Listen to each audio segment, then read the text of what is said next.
Papasok tayong muli sa pag-aaral ng banal na kasulatan.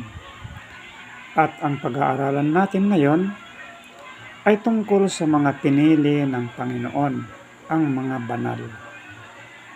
At ang aral natin na ito ngayon, hahanguin natin sa dalawang aklat mula sa Efeso na sinulat ni Pablo at sa Apokalipsis na sinulat din naman ni Juan.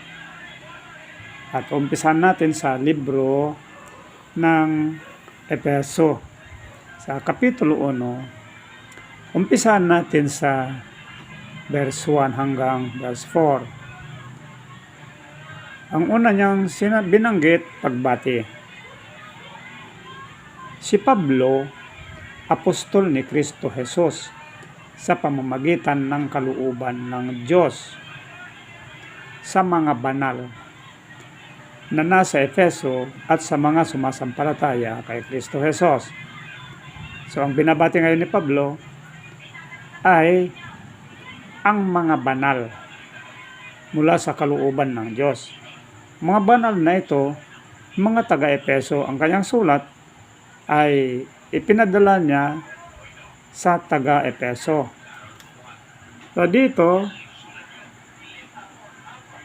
kasama tayo dito dahil sa pananampalataya. Sa mga banal sa Efeso at sa mga mananampalataya kay Kristo Jesus. Kaya kasama tayo dito. Sumain nyo nawa ang biyaya at kapayapaang mula sa Diyos na ating Ama sa Panginoong Hesukristo. Ngayon, sabi niya, sumain nyo nawa ang biyaya at kapayapaan mula sa Diyos na ating Ama. So, yung mga banal, mananampalataya, yun yung sinasabi niya na anak ng Diyos o sila yung tumatawag ng Ama sa ating Panginoong Diyos mismo. Ayan. Ito na yung kaniyang sasalitain. Mga pagpapalang espiritual kay Kristo.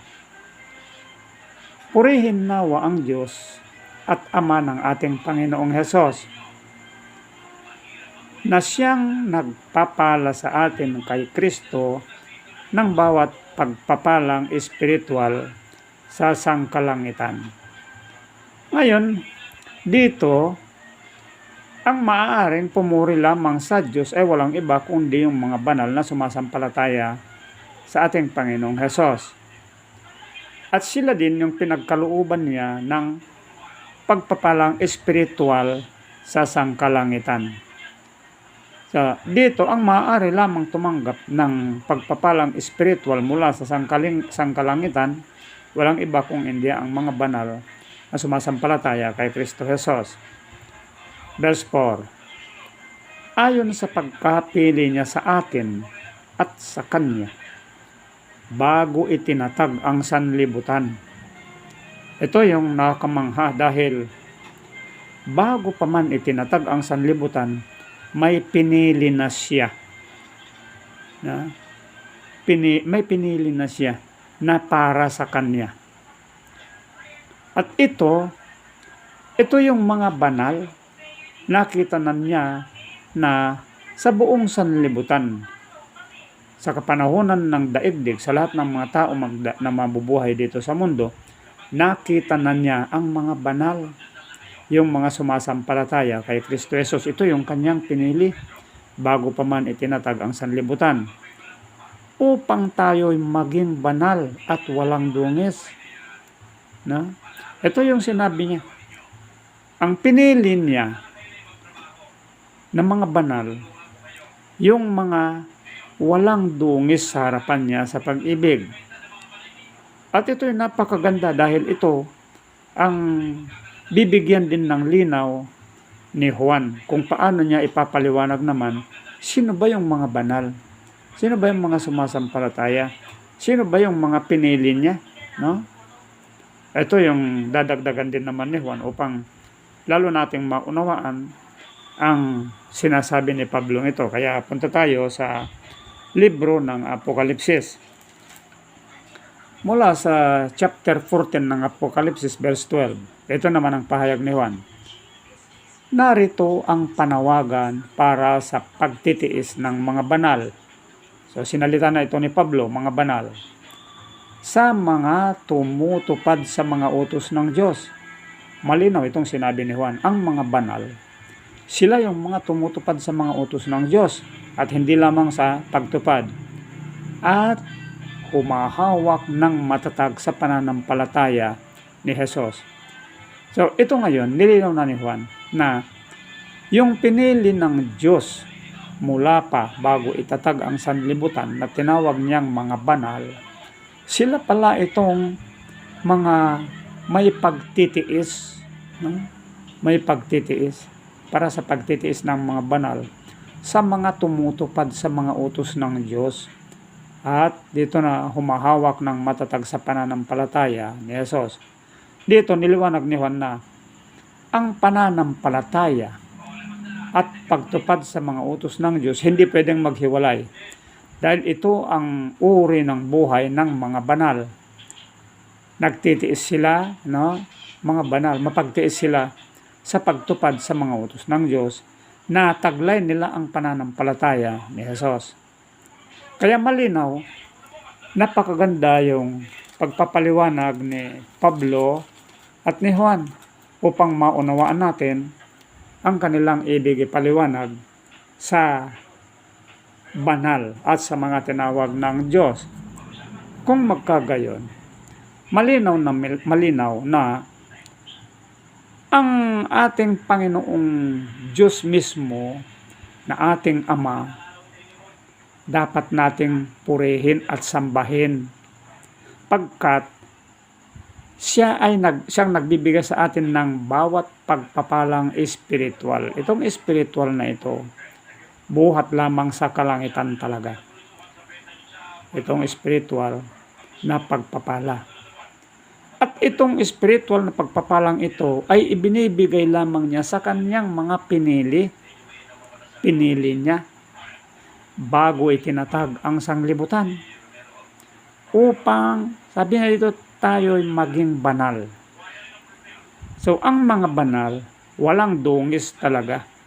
Walang dungis. Ibig sabihin, hindi sila nagkakasala. Dahil ang tinatawag ditong dungis ay yung kasalanan.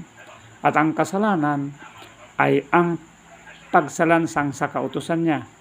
Kaya dito, malinaw na ang tinatawag niya ng mga banal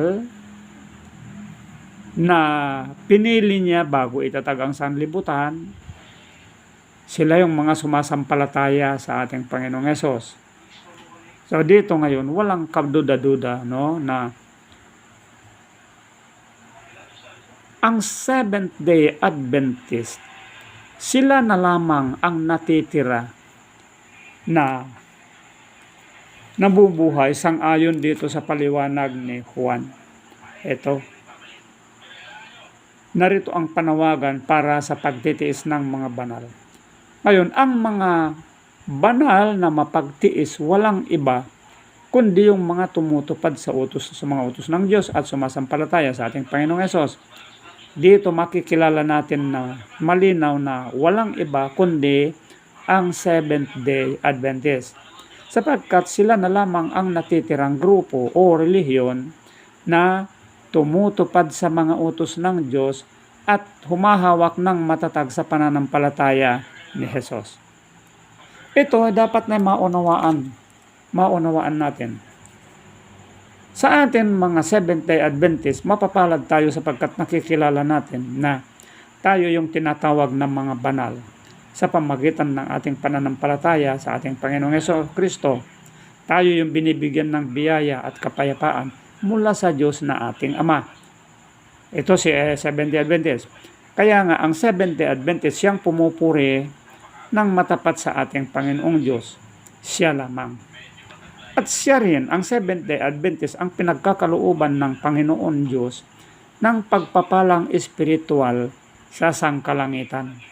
At ang Seventh-day Adventist, siya ang pinili ng Panginoon bago itinatag ang sanlibutan upang maging banal at walang dungis sa harapan niya sa pag-ibig. So, ang aral natin ito ngayon ay napakaganda at napakaikli. Ngunit, sa maikli nating pag-aaral na ito, naway maunawaan nating lahat na walang kaduda-duda na ang mga mensaheng ito mula kay Pablo at kay Juan, ito ay ipinakikilala niya si Seventh-day Adventist. Pagpalain tayong lahat at magandang oras sa ating lahat.